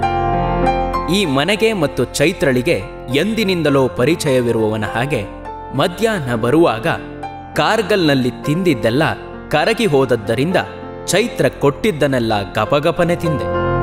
ಅಷ್ಟರಲ್ಲಿ ಅವಳೇ ಚಂದ್ರಮ್ಮ ಎಂದು ಕರೆದು ಕಾಫಿಯನ್ನು ತರಿಸಿದಳು. ಅದನ್ನು ಹೀರಿದೆ. ಕಾಫಿ ಕುಡಿದು ಲೋಟವನ್ನು ಕೆಳಗಿಡುತ್ತಿದ್ದಾಗ ಚೈತ್ರ ಕೇಳಿದಳು, ಟಯರ್ಡ್ ಆಗಿರಬಹುದು, ಸ್ವಲ್ಪ ರೆಸ್ಟ್ ತಗೋತೀರಾ? ನೋ ಹಾಗೇನಿಲ್ಲ, ನಾನಿಲ್ಲಿಗೆ ಬಂದಿರೋದು ಆರಾಮಾಗಿ ರೆಸ್ಟ್ ತಗೊಳ್ಳೋಕೆ ಅಲ್ವಲ್ಲ. ಮಲೆನಾಡಿನ ಸೌಂದರ್ಯ ತೋರಿಸ್ತೀನಿ ಬನ್ನಿ ಅಂತ ಕರೆಸಿದ್ದೀರಿ. ಈಗ ರೆಸ್ಟ್ ತಗೊಳ್ಳಿ ಅಂದರೆ ಹೇಗೆ? ಡೇ ಬೈ ಡೇ ಒಂದೊಂದೇ ತೋರಿಸ್ತಾ ಬನ್ನಿ, ಕಣ್ತುಂಬ ನೋಡಿ ಊರಿಗೆ ಹೋಗ್ಬಿಡ್ತೇನೆ ಎಂದೆ. ಊರಿಗೆ ಹೋಗೋ ಮಾತು ಆಮೇಲೆ ಆಯ್ತಲ್ಲ, ಸುಸ್ತಾಗಿಲ್ಲ ಅಂತಿದ್ದೀರಲ್ಲ, ಬನ್ನಿ ಹಾಗಾದ್ರೆ ಡ್ರೆಸ್ ಬೇಕಾದ್ರೆ ಚೇಂಜ್ ಮಾಡಿ, ನಮ್ಮ ಮನೆಯ ಪರಿಚಯ ಮೊದಲು ಮಾಡಿಕೊಡ್ತೇನೆ ಎನ್ನುತ್ತಾ ನನ್ನ ಸೂಟ್ ಕೇಸ್ ತೆಗೆದುಕೊಳ್ಳಲು ಹೋದಳು. ಈ ರೀತಿ ಉಪಚಾರ ಅತಿಯಾಗ್ಬಿಡುತ್ತೆ ನೋಡಿ, ಚೆನ್ನಾಗಿರೋಲ್ಲ, ಸೂಟ್ ಕೇಸ್ ಬಿಡಿ ಎನ್ನುತ್ತಾ ಸೂಟ್ ಕೇಸನ್ನು ಕೈಗೆ ತೆಗೆದುಕೊಂಡೆ. ಚೈತ್ರ ಮುಂದೆ ನಡೆದು ನನಗಾಗಿಯೇ ಸಿದ್ಧಪಡಿಸಿದ್ದ ರೂಮಿಗೆ ನನ್ನನ್ನು ಕರೆದೊಯ್ದು, ಸದ್ಯ ನೀವಿರೋವರೆಗೆ ಇದು ನಿಮ್ದೇ ರೂಮು ಎಂದು ನನಗೊಪ್ಪಿಸಿದಳು. ಕೋಣೆಯ ಒಳ ಹೊಕ್ಕೆ. ಚೈತ್ರ ಶಬ್ದವಾಗದ ಹಾಗೆ ನಿಧಾನವಾಗಿ ಬಾಗಿಲು ಮುಚ್ಚಿದಳು. ಅವಳು ಕೋಣೆಯ ಹೊರಗೆ, ನಾನು ಒಳಗೆ. ನನ್ನ ಕೋಣೆಯಲ್ಲಿ ಒಂದು ಬೇಸಿನ್, ಒಂದು ಫುಲ್ ಸೈಜ್ ಮಿರರ್ ಮತ್ತು ಮಂಚ, ಹಾಸಿಗೆ ಇಷ್ಟರ ಹೊರತು ಮತ್ತಿನ್ನೇನೂ ಕಾಣಲಿಲ್ಲ. ಮೇಲೆ ನೋಡಿದೆ, ಫ್ಯಾನ್ ಮತ್ತು ಲೈಟಿನ ವ್ಯವಸ್ಥೆ ಇತ್ತು. ಹಳ್ಳಿಯಾದರೂ ಲಿಂಗನಮಕ್ಕಿಗೆ ತೀರಾ ಹತ್ತಿರದಲ್ಲಿದ್ದುದರಿಂದಲೋ ಏನೋ ಎಲೆಕ್ಟ್ರಿಸಿಟಿ ವ್ಯವಸ್ಥೆ ಚೆನ್ನಾಗಿರುವುದು ನನಗೆ ಖುಷಿಯಾಯಿತು. ಕತ್ತಲಾಗುತ್ತಿರುವುದು ಕಿಟಕಿಯಲ್ಲಿ ಸ್ವಲ್ಪ ಸ್ವಲ್ಪವಾಗಿ ಕಾಣತೊಡಗಿದ್ದರಿಂದ ಟಕ್ ಎಂದು ಲೈಟಿನ ಸ್ವಿಚ್ ಅದುಮಿ ಡ್ರೆಸ್ ಚೇಂಜ್ ಮಾಡಿಕೊಳ್ಳಲು ಸೂಟ್ ಕೇಸ್ನಿಂದ ಬೇರೆ ಬಟ್ಟೆಯನ್ನು ತೆಗೆಯತೊಡಗಿದೆ. ಕ್ಯಾಮರಾ ಮೇಲೆಯೇ ಇದ್ದುದರಿಂದ ಕೈ ಹಾಕಿದ ತಕ್ಷಣ ಸಿಕ್ಕಿದ್ದು ಅದೇ. ಕ್ಯಾಮರಾವನ್ನು ಕೈಗೆ ತೆಗೆದುಕೊಂಡೆ. ದಾರಿಯಲ್ಲಿ ಬರುವಾಗ ಕಂಡ ದೃಶ್ಯಗಳೆಲ್ಲ ತೆರೆ ತೆರೆಯಾಗಿ ಕಣ್ಮುಂದೆ ತೇಲಿ ಬರತೊಡಗಿದವು. ದಟ್ಟವಾದ ಕಾಡು, ಸಾವಿರ ಸಾವಿರ ಮರಗಳು, ಕಾಡಿನ ಮಧ್ಯೆ ಒಂದು ಹಳ್ಳ, ಹಳ್ಳಕ್ಕೆ ನೀರು ಕುಡಿಯಲು ಮರಿಗಳೊಡನೆ ಹಿಂಡಾಗಿ ಬಂದ ಜಿಂಕೆಗಳು, ಹಚ್ಚ ಹಸಿರಿನ ಗುಡ್ಡದ ಮೇಲೆ ಹುಲ್ಲನ್ನು ಮೇಯುತ್ತಿದ್ದ ದನಕರುಗಳ ಹಿಂಡು, ಹೀಗೆ ಎಲ್ಲವೂ ನೆನಪಾದವು. ನನಗೆ ನಿಜವಾಗಿಯೂ ವ್ಯಥೆಯಾಯಿತು. ಎಂಥ ದುರದೃಷ್ಟವಂತ ನಾನು! ಆ ಎಲ್ಲ ದೃಶ್ಯಗಳನ್ನು ನನ್ನ ಕ್ಯಾಮರಾದಲ್ಲಿ ಹಿಡಿದಿಟ್ಟುಕೊಳ್ಳಲು ನನ್ನಿಂದ ಆಗಲಿಲ್ವಲ್ಲ ಎಂದು. ಆದರೂ ನಾನಿನ್ನು ಕೆಲವು ದಿನ ಇಲ್ಲಿಯೇ ಇರುವವನಿದ್ದೇನಲ್ಲ, ಜೊತೆಗೆ ವೆಂಕಟಾಚಲನೂ ಇನ್ನೂ ಉತ್ತಮ ದೃಶ್ಯಗಳನ್ನು ನೋಡಬಹುದು ಎಂದಿದ್ದ ಎಂಬ ತೃಪ್ತಿಯ ಎಳೆಯೊಂದು ತೇಲಿ ಬಂದಾಗ ವಿಲ್ ಸಿ ಎಂದುಕೊಂಡು ಕ್ಯಾಮರಾವನ್ನು ಪಕ್ಕದಲ್ಲಿಟ್ಟೆ. ಬಾಗಿಲ ಕಡೆಗೊಮ್ಮೆ ನೋಡಿದೆ. ಬೋಲ್ಟ್ ಹಾಕಿಕೊಂಡು ಬರಬೇಕೆನ್ನಿಸಿತು. ಎದ್ದು ಹೋಗಿ ಬೋಲ್ಟ್ ಹಾಕಿ ಬಂದೆ. ನನಗೆ ಯಾವಾಗಲೂ ಹಾಗೆ, ಕೆಲವೊಮ್ಮೆ ಸ್ವಲ್ಪ ಸಿಗ್ಗು ಅಷ್ಟೆ. ಬೋಲ್ಟ್ ಹಾಕಿ ಬಂದವನು ಮತ್ತೆ ನನ್ನ ಒಂದೊಂದೇ ಬಟ್ಟೆಗಳನ್ನು ತೆಗೆದು ಪಕ್ಕಕ್ಕಿಡುತ್ತಾ ಬಂದೆ. ಅಡಿಯಲ್ಲಿದ್ದ ಒಂದು ರಟ್ಟಿನ ಪೊಟ್ಟಣದಲ್ಲಿ ವಿಶ್ವ ಕೊಟ್ಟಿದ್ದ ಕೆಲವು ಸಾಮಾನುಗಳಿದ್ದವು. ವಿಶ್ವ ಎಂದ ತಕ್ಷಣ ನನಗೆ ನನ್ನ ಮತ್ತು ಅವನ ಬಾಲ್ಯದ ನೆನಪಾಗುತ್ತದೆ. ನಾನು ಅವನು ಬಾಲ್ಯದಿಂದಲೇ ಸ್ನೇಹಿತರಾಗಿ BA ಮುಗಿಸೋವರೆಗೂ ಒಟ್ಟಿಗೆ ಓದಿ ತೀರಾ ಹತ್ತಿರದ ಎರಡು ಜೀವಗಳಾಗಿದ್ದರಿಂದ ನಾನವನನ್ನು ವಿಶ್ವ ಎನ್ನುತ್ತೇನೆ. ಅವನು ಹಾಗೆ ನನ್ನನ್ನು ಮೂರ್ತಿ ಎನ್ನುತ್ತಿದ್ನೇ ಹೊರತು ನನ್ನ ಹೆಸರನ್ನ ಪೂರ್ಣವಾಗಿ ರಾಮಮೂರ್ತಿ ಎನ್ನುತ್ತಿದ್ದದ್ದು ಕೇವಲ ಆಕಸ್ಮಿಕ ಸಂದರ್ಭಗಳಲ್ಲಿ ಮಾತ್ರ. ಅದರಂತೆಯೇ ಅವನ ವಿಶುಕುಮಾರ ಎಂಬ ಹೆಸರನ್ನು ನಾನೂ ಸಹ ಪೂರ್ಣ ಉಚ್ಚಾರಣೆ ಮಾಡುತ್ತಿದ್ದು ತೀರಾ ಅವಶ್ಯಕ ಸಂದರ್ಭಗಳಲ್ಲಿ ಅಷ್ಟೆ. ನನ್ನ ಮತ್ತು ವಿಶ್ವನ ಬಾಲ್ಯ ಮತ್ತು ಯೌವನದ ದಿನಗಳನ್ನು ವರ್ಣಿಸುತ್ತಾ ವ್ಯರ್ಥ ವೇಳೆ ಕಳೆಯುವುದು ಅಥವಾ ನನ್ನ ದಿನಚರಿಯನ್ನು ತುಂಬಿಸುತ್ತಾ ಹೋಗುವುದು ನನ್ನ ಗುರಿಯಲ್ಲವಾದ್ದರಿಂದ ಅದಕ್ಕೆಲ್ಲ ರೆಕ್ಕೆ ಪುಕ್ಕ ಕಟ್ಟಿ ಬಣ್ಣ ಹಚ್ಚುತ್ತಾ ಕೂತುಕೊಳ್ಳಲಾರೆ. ಆದರೂ ನಾನು ಬಣ್ಣು ಮನೆಗೆ ಹೋಗುತ್ತೇನೆ ಎಂಬುದು ವಿಶ್ವನಿಗೆ ತಿಳಿಸಿದಾಗ ಆ ದಿನ ರಾತ್ರಿ ವಿಶ್ವ ಆಕಸ್ಮಿಕವಾಗಿ ನನ್ನ ಮನೆಗೆ ಬಂದಿದ್ದ ವಿಷಯವನ್ನು ಜ್ಞಾಪಿಸಿಕೊಳ್ಳುವುದು ಇಲ್ಲಿ ಅನಿವಾರ್ಯವೇ. ಗಡಬಡಿಸುತ್ತಾ ಬಂದ ಅವನ ಮುಖದಲ್ಲಿ ಏನೋ ಒಂದು ಭಾವನೆ ತುಂಬಿತ್ತು ಎನ್ನುವುದು ಸ್ಪಷ್ಟ. ಆದರೆ ಅದು ಭಯವೋ, ಅನುಕಂಪವೋ, ಹೆಮ್ಮೆಯೋ ಅದನ್ನು ನಾನು ಸ್ಪಷ್ಟವಾಗಿ ಗುರುತಿಸಲಾರೆ. ಅದು ನನಗೆ ಅಸಾಧ್ಯ. ವಿಶ್ವ ಬಂದು ಬಹಳ ಹೊತ್ತಿನವರೆಗೂ ಸುತ್ತಿ ಬಳಸಿ ಯಾವುದೋ ಒಂದನ್ನು ಹೇಳಲು ಕಾತುರನಾಗಿದ್ದರೂ ಏಕೋ ಹೇಳಲಾಗದೆ ಚಡಪಡಿಸುತ್ತಿದ್ದ. ಕೊನೆಗೆ ನಾನಾಗಿಯೇ ವಿಷಯಕ್ಕೆ ಪೀಠಿಕೆ ಹಾಕಿದೆ. ಬಣ್ಣು ಮನೆಗೆ ನಾಳೆ ಹೊರಡುತ್ತಿದ್ದೇನೆ ಎಂದು. ವಿಶ್ವ ಒಂದು ನಿಮಿಷ ಏನನ್ನೂ ಹೇಳದೆ ಸುಮ್ಮನೆ ಕುಳಿತವನು ಏನೋ ನಿರ್ಧರಿಸಿಕೊಂಡವನಂತೆ ಕೊನೆಗೆ ಹೇಳಿದ, ನೀನಲ್ಲಿಗೆ ಹೋಗ್ತೀಯಾ ಅನ್ನೋದು ಗೊತ್ತಾಗಿಯೇ ನಾನು ಈ ರಾತ್ರಿ ಹೊತ್ತಿನಲ್ಲಿ ಇಲ್ಲಿಗೆ ಬಂದಿರೋದು. ಹೋಗುವ, ಒಳ್ಳೇದು.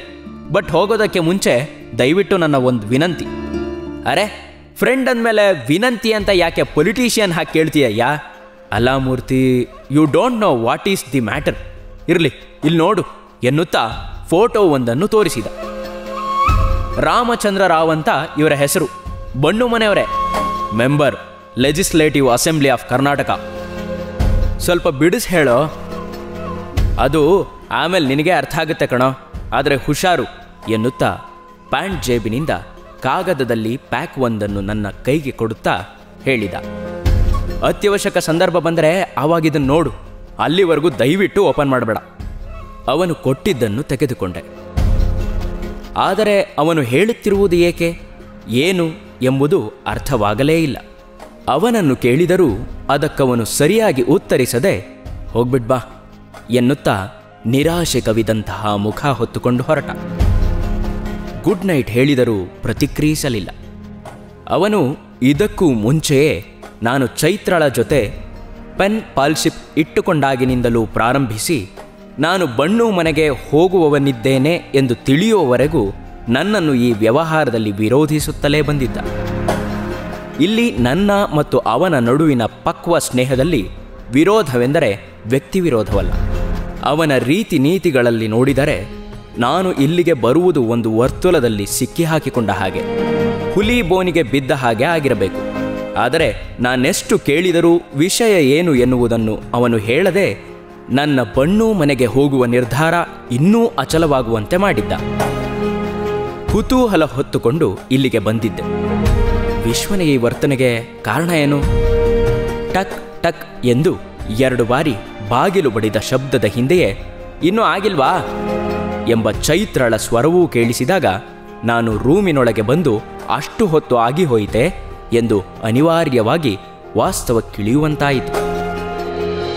ಬಂದೆ, 1 ನಿಮಿಷ ಎನ್ನುತ್ತಾ ಸೂಟ್ ಕೇಸ್ನಿಂದ ನೀಲಿ ಜುಬ್ಬವೊಂದನ್ನು ಎತ್ತಿಕೊಂಡು ಲುಂಗಿಯೇ ಸಾಕು, ರಾತ್ರಿಯಾಗುತ್ತಿದೆ ಎನಿಸಿ ಲುಂಗಿಯೊಂದನ್ನು ಎತ್ತಿಟ್ಟು ಸೂಟ್ ಕೇಸಿಗೆ ಮೊದಲು ತೆಗೆದ ವಸ್ತುಗಳನ್ನು ಪುನಃ ತುಂಬಿಸಿದೆ. ಮದುವೆ ದಿಬ್ನಕ್ಕೆ ಹೋಗೋ ಹೆಂಗಸರಿಗಿಂತಲೂ ಬಲ ಆಯ್ತಲ್ಲ ನಿಮ್ಮ ಡ್ರೆಸ್ಸಿಂಗು.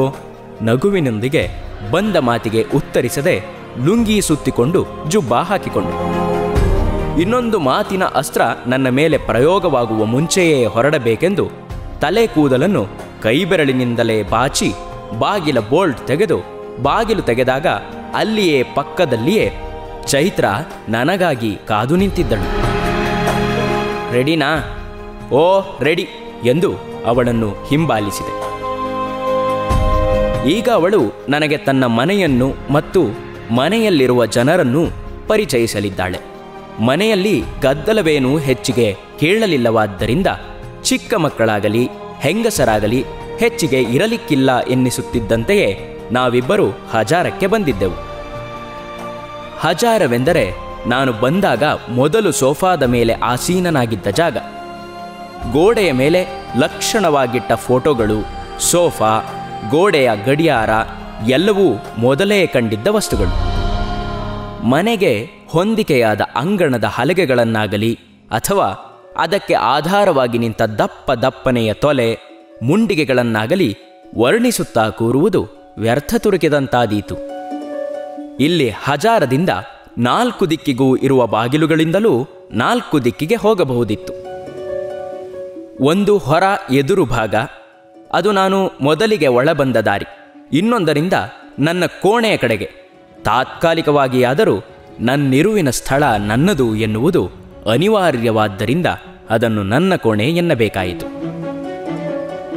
ನನ್ನ ಕೋಣೆಯ ಎದುರು ಭಾಗದಲ್ಲಿಯೂ ಒಂದು ಕೋಣೆ ಇರುವುದನ್ನು ಬರುತ್ತಾ ಗಮನಿಸಿದ್ದೆ. ಆ ಕೋಣೆಯ ಮುಚ್ಚಿದ ಬಾಗಿಲಿನ ಮೇಲೆ ಕೆಂಪು ಗುಲಾಬಿ ಹೂವಿನ ಚಿತ್ರವೊಂದನ್ನು ಅಂಟಿಸಲಾಗಿತ್ತು. ಆ ಬಗ್ಗೆ ನಾನೇನೂ ಪ್ರಶ್ನಿಸದಿದ್ದರೂ ಅದು ಚೈತ್ರಳ ಕೋಣೆ ಇರಬಹುದೆಂದು ಶಂಕಿಸಿದೆ. ನಾನೇಕೆ ಪ್ರಶ್ನಿಸಬೇಕು? ಚೈತ್ರಳೆ ಅದನ್ನೆಲ್ಲ ಪರಿಚಯಿಸುತ್ತಾಳಲ್ಲ ಎಂದುಕೊಂಡಿದ್ದರಿಂದಲೇ ಏನನ್ನೂ ಕೇಳಿರಲಿಲ್ಲ. ಈಗ ಚೈತ್ರ ಹೋಗುತ್ತಿರುವುದು ಆ ದೊಡ್ಡ ಹಜಾರವನ್ನು ದಾಟಿ ಇರುವ ಮತ್ತೊಂದು ಕೋಣೆಗೆ. ಆ ಕೋಣೆಯ ಎದುರು ಭಾಗದಲ್ಲಿಯೂ ನನ್ನ ಕೋಣೆಯ ಎದುರು ಇರುವಂತೆಯೇ ಒಂದು ಕೋಣೆ ಇದೆ. ಆ ಬಾಗಿಲಿಗೆ ಬೀಗ ಹಾಕಲ್ಪಟ್ಟಿತ್ತು. ಅದನ್ನು ನಾನಾಗಲೇ ಗಮನಿಸಿದ್ದೆ. ನಾವು ಒಳ ಹೋಗಬೇಕಾದ ಕೋಣೆಯ ಬಾಗಿಲನ್ನು ಚೈತ್ರ ತೆರೆದಾಗ ಅದು ಕಿರ್ ಎಂದು ಶಬ್ದ ಮಾಡುತ್ತಾ ತೆರೆದುಕೊಂಡಿತು. ಬಾಗಿಲಿನ ಆ ಶಬ್ದಕ್ಕೆ ಹಾಸಿಗೆ ಮೇಲೆ ಕುಳಿತು ಕಿಟಕಿಯಲ್ಲಿ ದೂರದೃಷ್ಟಿ ನೆಟ್ಟಿದ್ದ ಹುಡುಗನೊಬ್ಬ ಗಕ್ಕನೆ ಹೆದರಿದವನಂತೆ ನಮ್ಮ ಕಡೆ ತಿರುಗಿದ. ಇನ್ನೂ 11-12 ವರ್ಷದವನಿರಬೇಕು. ಮುದ್ದಾದ ಮುಖ, ಕತ್ತರಿಸದೇ ಇದ್ದ ತಲೆಕೂದಲು ಭುಜದ ಮೇಲೆ ಆಡುತ್ತಿತ್ತು. ಯಾವುದೋ ಕಾರಣದಿಂದ ಅವನು ಭಯಪಟ್ಟಿರುವುದು ಅವನ ಬಿಳಿಯ ಬಣ್ಣದ ಮುಖ, ಕಿವಿಯೆಲ್ಲ ಕೆಂಪಾಗಿರುವುದರಿಂದ ಸ್ಪಷ್ಟವಾಗುತ್ತಿತ್ತು. ಅದನ್ನು ಪುಷ್ಟೀಕರಿಸುವವನಂತೆ ಅವನು ಭಯದಿಂದ ಅಕ್ಕಾ ಎಂದು ಕೂಗಿದ. ಚೈತ್ರ ಅವನ ಹತ್ತಿರ ಹೋಗಿ ಅವನ ಪಕ್ಕದಲ್ಲಿಯೇ ಮಂಚದ ಮೇಲೆ ಕುಳಿತುಕೊಂಡಳು. ಅದುವರೆಗೂ ಆ ಹುಡುಗನನ್ನು ನೋಡಿರಲಿಕ್ಕಿಲ್ಲ. ಏನೋ ಹೇಳಬೇಕೆಂದು ಬಾಯಿ ತೆರೆದವನು ಚೈತ್ರ ಕುಳಿತುಕೊಂಡ ನಂತರ ಅವಳ ಹಿಂಭಾಗದಲ್ಲಿ ನಿಂತಿದ್ದ ನನ್ನನ್ನು ಕಂಡು ಸುಮ್ಮನಾಗಿಬಿಟ್ಟ. ಸ್ವಲ್ಪ ನಾಚಿದನೋ ಏನೋ, ಅಕ್ಕನ ಸೆರಗಿನಲ್ಲಿ ಮುಖ ಮುಚ್ಚಿಕೊಂಡು ಬಿಟ್ಟ. ಚೈತ್ರ ಅವನ ತಲೆ ನೇವರಿಸುತ್ತಾ ಹೇಳಿದಳು, ನನ್ನ ತಮ್ಮ. ಅವಳು ಅಷ್ಟು ಹೇಳುವಾಗ ಅವಳ ಕಂಠ ತುಂಬಿ ಹೋಗಿತ್ತು. ಆದರೂ ಸಾವರಿಸಿಕೊಂಡು ರವಿ ಎಂದು ನಿಧಾನವಾಗಿ ತಮ್ಮನನ್ನು ಕರೆದು ನನ್ನ ಸ್ನೇಹಿತರು ಎನ್ನುತ್ತಾ ನನ್ನ ಕಡೆ ಕೈ ತೋರಿಸಿದಳು. ಸೆರಗಿನಲ್ಲಿ ಮುಖ ಹುದುಗಿಕೊಂಡಿದ್ದ ರವಿ ಸೆರಗು ಸರಿಸಿಕೊಂಡು ಎರಡೂ ಕೈ ಜೋಡಿಸಿ ನಮಸ್ಕಾರ ಎಂದವನೇ ಕೈಯನ್ನು ಬೆನ್ನಿನ ಹಿಂಭಾಗಕ್ಕೆ ಎಳೆದುಕೊಂಡ. ಅದಕ್ಕೆ ಕಾರಣ ಅವನ ಎರಡೂ ಕೈಗಳು ಕ್ಷೀಣಿಸಿ ಹೋಗಿದ್ದವು. ಕೈಗಳಲ್ಲಿ ಬೆರಳುಗಳೆಲ್ಲ ನೀಡದ ಹಾಗೆ ಮಡಿಚಿಕೊಂಡು ಅವನ ಮುದ್ದು ಮುಖಕ್ಕೆ ತದ್ವಿರುದ್ಧವಾಗಿ ಘೋರ ರೂಪ ತಾಳಿದ್ದವು. ಕೈಗಳಂತೆಯೇ ಕಾಲುಗಳೂ ಕೂಡ ನಿರುಪಯೋಗಿಗಳಾಗಿದ್ದವು. ರವಿ ಚೈತ್ರಳ ತಮ್ಮ, ಪೋಲಿಯೋ ಪೀಡಿತ ಹುಡುಗ. ನನ್ನಲ್ಲಿ ದುಃಖ ಬಂದರೂ ನಾನದನ್ನು ತಡೆದುಕೊಳ್ಳುವುದು ಅನಿವಾರ್ಯ. ಏಕೆಂದರೆ ನಾನು ಗಂಡಸು. ಗಂಡು ಹೃದಯ ಅಮೋನಿಯಂನ ಹಾಗೆ ಕಲ್ಲು, ಅದು ಕರಗಬಲ್ಲದು, ಆದರೆ ನೀರಾಗಿ ಅಲ್ಲ. ಉತ್ಪತನವಾಗಿ ಗಾಳಿಯಲ್ಲಿ ತೇಲಿ ಹೋಗುವ ಆವಿಯ ಅಣುಗಳಾಗಿ. ನಾನು ರವಿಯ ಹತ್ತಿರ ಹೋಗಿ ಮಂಚದ ಮೇಲೆಯೇ ಕುಳಿತುಕೊಂಡೆ. ಸ್ವಲ್ಪ ಸ್ವಲ್ಪವಾಗಿ ಚೈತ್ರಳ ಕಡೆಗೆ ಜಾರುತ್ತಿದ್ದ ರವಿಯ ಮುಖವನ್ನು ಎರಡೂ ಕೈಗಳಿಂದ ಹಿಡಿದುಕೊಂಡು ಹಣೆಯ ಮೇಲೆ ಮುತ್ತಿಕ್ಕಿದೆ. ಹಣೆಯ ಮೇಲೆ ಇಳಿಬಿದ್ದಿದ್ದ ಅವನ ಕೂದಲುಗಳನ್ನು ಸರಿಸುತ್ತಾ ಅವನ ಮುಗ್ಧ ಕಣ್ಣುಗಳನ್ನೇ ನೋಡಿದೆ. ನನಗೆ ಸಿಗಬೇಕಾದ, ನಾನು ಪಡೆದುಕೊಳ್ಳಬೇಕಾದ ಪ್ರೀತಿ ವಾತ್ಸಲ್ಯಗಳು ಆ ಮುಗ್ಧನ ಕಣ್ಣುಗಳಲ್ಲಿ ತುಂಬಿ ತುಳುಕಾಡುತ್ತಿದ್ದವು. ನಾನವನಿಗೆ ಏನನ್ನೂ ಹೇಳಲಿಲ್ಲ. ನನ್ನಿಂದ ಏನೂ ಹೇಳಲು ಸಾಧ್ಯವಾಗಲಿಲ್ಲ. ನಿಧಾನವಾಗಿ ಎದ್ದು ಹೊರಟೆ. ಚೈತ್ರ ನನ್ನನ್ನು ಹಿಂಬಾಲಿಸಿ ಬರುತ್ತಿರುವುದು ತಿಳಿದು ಅವಳಿಗೆ ಮತ್ತೇನಿದ್ರೂ ನಾಳೆ ನೋಡ್ಕೊಳ್ಳ, ದಯವಿಟ್ಟು ನನ್ನನ್ನು ಎಬ್ಬಿಸಬೇಡಿ, ನನಗೆ ಸ್ವಲ್ಪ ರೆಸ್ಟ್ ಬೇಕು ಎಂದು ಹೇಳಿ ನನ್ನ ರೂಮಿನ ಕಡೆಗೆ ನಡೆದೆ. ನನಗೂ ರವಿಗೂ ಯಾವ ಸಂಬಂಧವೂ ಇಲ್ಲದಿದ್ದರೂ ನನ್ನ ಮನಸ್ಸಿನ ಮೇಲೆ ಅದು ಹೇಗೆ ಅಗಾಧ ಪರಿಣಾಮ ಉಂಟು ಮಾಡಿತು. ಕಿಟಕಿಯಲ್ಲಿ ನೋಡುತ್ತಿದ್ದ ರವಿ ಹೆದರಿದ್ದೇಕೆ? ಇದಕ್ಕೆಲ್ಲ ಕಾಲವೇ ಉತ್ತರಿಸಬೇಕು.